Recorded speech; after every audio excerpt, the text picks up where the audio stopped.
This woman is so weird. While others want to marry rich men, she only wants to marry poor ones. This is because whoever she marries will become rich and die. After marrying her, even just running a small business will make a lot of money. And even just plowing will dig up well. But for Louisa, this is a great torture. Why is it so hard to live a poor but solid life? But why does she hate rich people so much? It's because she has always felt that rich people are hypocritical. They have no substance and only care about money. All she wants is a husband who truly loves her. But her mother is very snobbish. Seeing her daughter's beauty, she decides to marry her to a rich man. So when Louisa reaches adulthood, her mother immediately introduces her to Leonard, a wealthy young man in town. He owns all the department stores in town, and also drives the town's first convertible luxury car. But in Louisa's eyes, he is more like a viper. Leonard takes Louisa on a tour of his property, but finds a dilapidated house down the road. Inside it lives Edgar, a nail biter in town. Although very poor, he refuses to move out for money, because the house was left to him by his deceased parents. To punish him, Leonard breaks hard and splashes the mud on his face. But Edgar is not angry. Instead, he apologizes to Leonard. Louisa is attracted by his gentle and modest. She feels that this man is her ideal husband. One day, Louisa takes the opportunity to go out swimming. Edgar happens to be fishing, and they meet romantically. They fall in love at first sight and soon get married. Hearing the news, Louisa's mother almost has a heart attack, and Leonard's hair turns white overnight. After the wedding, knowing that his wife only wants to live a poor life, Edgar promises not to work hard, so he only works 2 hours a day and spends the rest of his time with her. As Louisa expects, their life is poor. They can't even get a decent meal. Even the house that shelters them from the rain has a big hole. Coincidentally, Leonard is passing by. Seeing their wretched appearance, he records it with his camera and planning to make his own documentary to mock them, because he cannot understand why she would give up her good life to be with Edgar. However, his provocation makes Edgar feel guilty. Seeing his wife suffering with him, he decides to make money and give her a secure life. So he goes out to work. At first, Louisa doesn't take it seriously, because she believes that Edgar will keep his promise. But then things go in an uncontrollable direction. 浙江温州江南皮革厂倒闭了。浙江温州最大皮革厂江南皮革厂倒闭了。 Edgar's hawking attracts waves of customers. In less than half a year, his stall has upgraded to the largest department store in town. Louisa also gets a car. But as business gets better and better, Edgar also becomes very busy. He no longer has time for Louisa. Although they live in a big mansion, with no worries about food and clothing, he keeps putting off their vacations because of work. She sadly complains about his behavior, but he is like a robot, devoid of emotion. Edgar is busy with work all day long, and cares about everything in the company. Finally, one day, he dies of overwork. Poor Louisa has to reluctantly inherit millions of dollars. Leaving all the money and property to her mother, she leaves the place that broke her heart, and goes to France alone. On the way, she meets Larry, a cab driver. She asks him to take her to a nearby exhibition hall. Instead, he takes her home and shows her his paintings of gorilla. It turns out that Larry is an artist, but his paintings are not appreciated by others. When Louisa sees the paintings, she likes them very much and wants to buy them on the spot. But Larry got angry. Art is grand and wonderful. How can it be tarnished by money?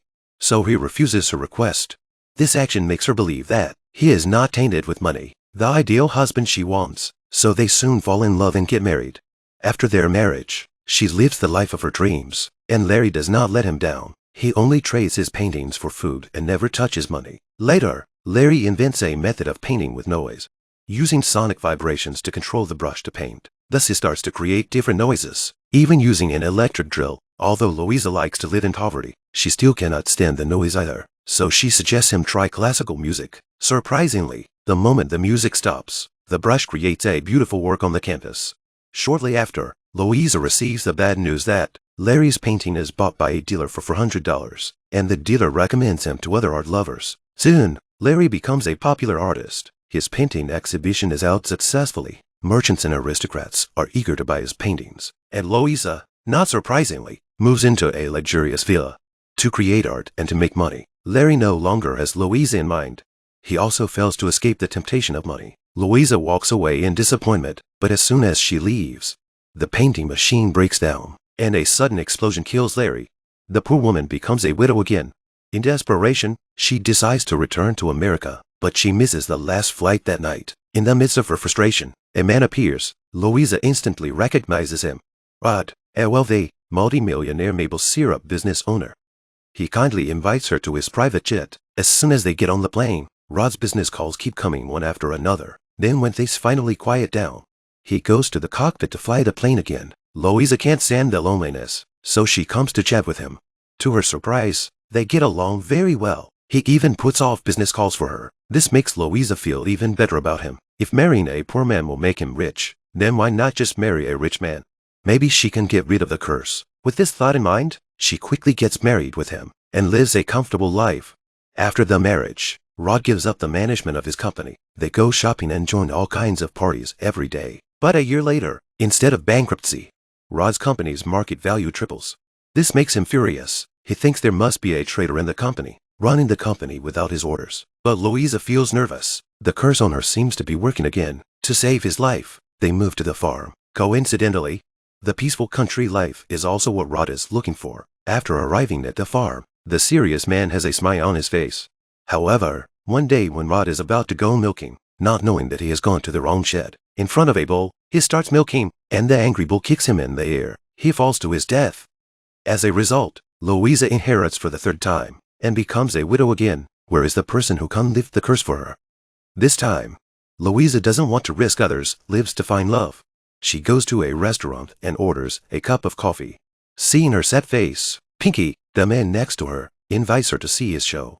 Louisa agrees. When she arrives, she finds out that he is a clown. But during her performance, no one in the audience wants to interact with him. But he is unaffected and still trying to make others laugh. Louisa gets touched and healed, feeling that she has met true love. Soon afterward, her fourth marriage begins.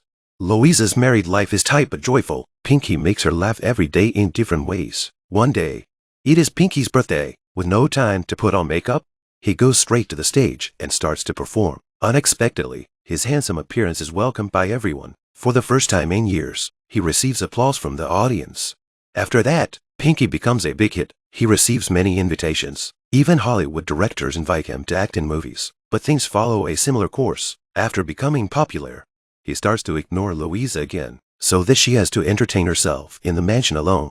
One day, Pinky brings her to a movie premiere, but the fans are too crazy. Seeing him, they swarm over him and lose control, and finally trample their idol to death. Looking at the pieces of clothes on the ground, Louisa is heartbroken. Her lover still can't escape from the curse, and she inherits another $200 million.